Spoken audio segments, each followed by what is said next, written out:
ఓం శ్రీ గణేశాయ నమః, శ్రీ సరస్వతై నమః, శ్రీ పాదవల్లభ నృసింహ సరస్వతి, శ్రీ గురు దత్తాత్రేయాయ నమః. 2024 క్రోధినామ సంవత్సరానికి ప్రేక్షకులకు శుభాకాంక్షలు. ఏప్రిల్ నెల.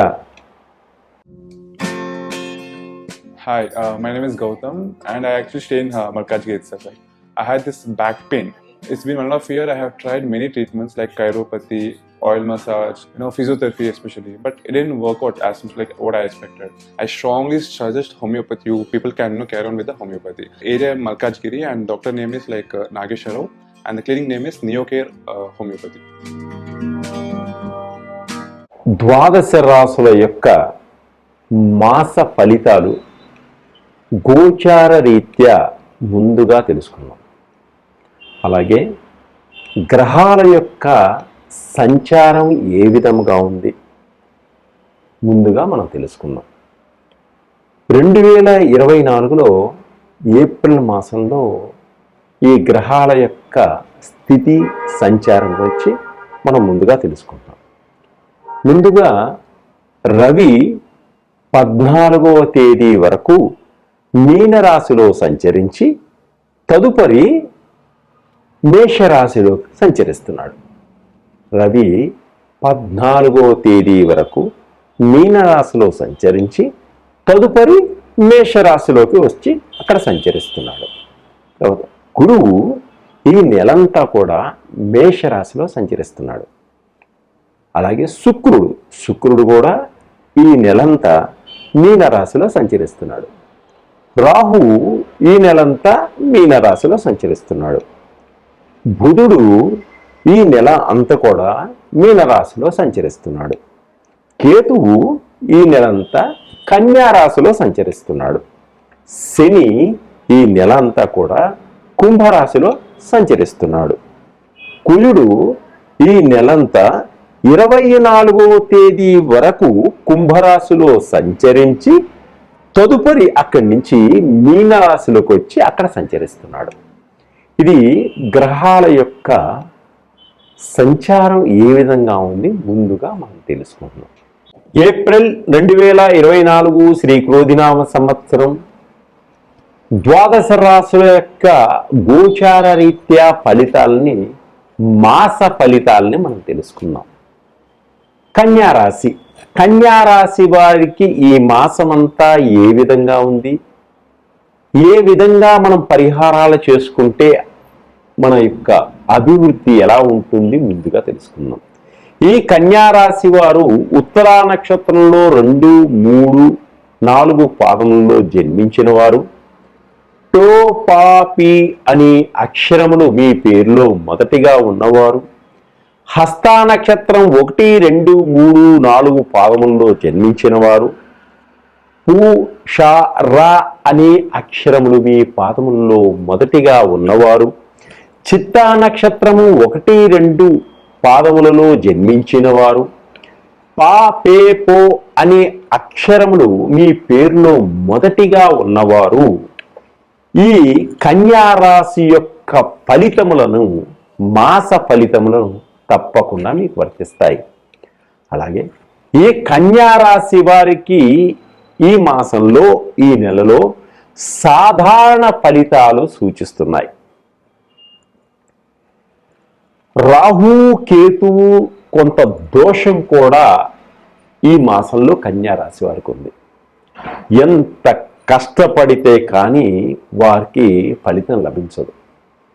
శారీరక శ్రమ అధికంగా ఉంటుంది, మానసిక శ్రమ కూడా అలాగే ఉంటుంది.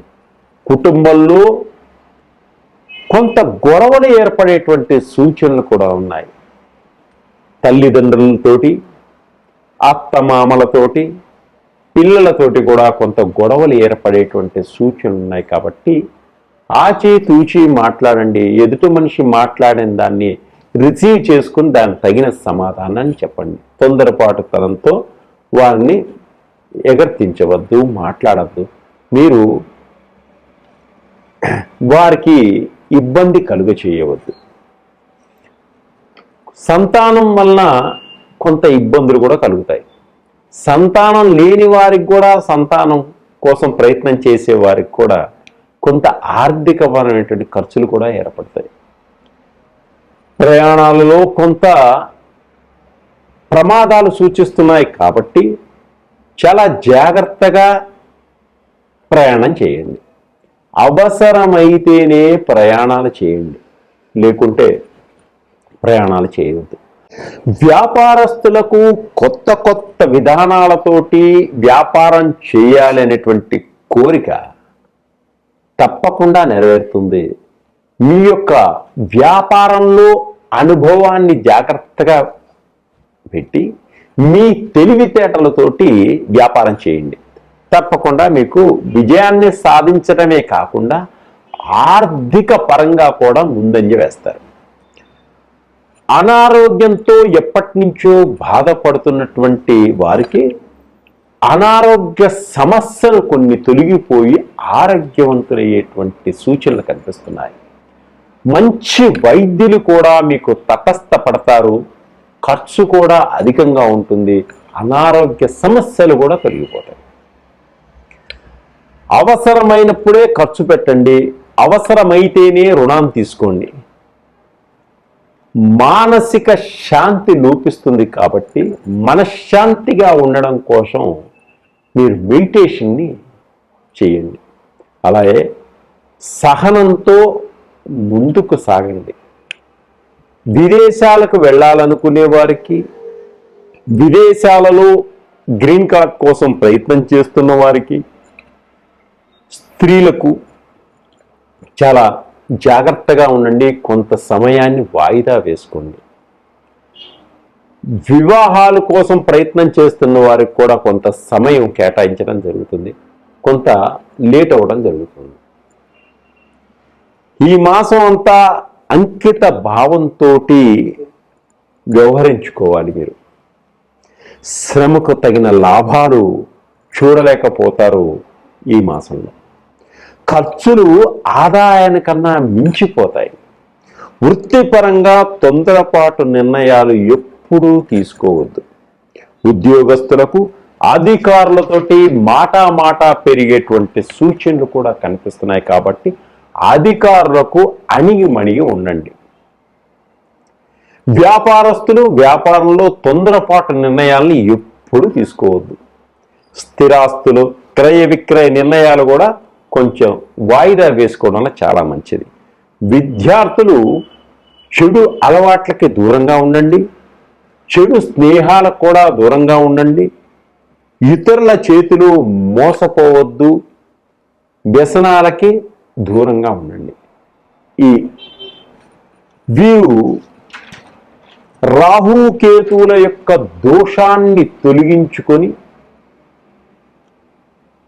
వీరి యొక్క భవిష్యత్తుని అభివృద్ధిలోకి తెచ్చుకోవడం కోసం దుర్గామాతని పూజించండి. దుర్గామాతకి నేతితో దీపాన్ని వెలిగించండి ప్రదోషకాలంలో. అలాగే గణపతిని గరికతోటి అలంకరించండి. ఇలా చేయడం వల్ల మీకుండేటువంటి కష్టాలన్నీ తొలగిపోతాయి. వచ్చేటువంటి కష్టాలన్నీ కూడా మీ దగ్గరికి రాకుండా ఆగిపోతాయి. మానసిక శాంతి ఏర్పడుతుంది. ఆర్థిక పరమైనటువంటి యొక్క లోపాలన్నీ కూడా సరిదిద్దుతాడు స్వామి. మీ యొక్క వ్యక్తిగతంగా మీకున్నటువంటి జాతకాలలోని లోపాలన్నీ కూడా స్వామివారి అనుగ్రహంతో ముందుకు సాగుతాయి. బాగుంటుంది. కాబట్టి మీరు ఈ పరిహారాన్ని చేసుకోండి. మీకు ఉన్న దానిలో బీదలకి బట్టలు దానం చేయండి. అలాగే మీకున్నటువంటి తాహతతోటి అన్నదానాన్ని చేయండి. అలా చేయడం వల్ల కుటుంబం అంతా సుఖశాంతులతో ఉండేటువంటి సూచనలు ఉన్నాయి. సర్వే జనా సుఖినో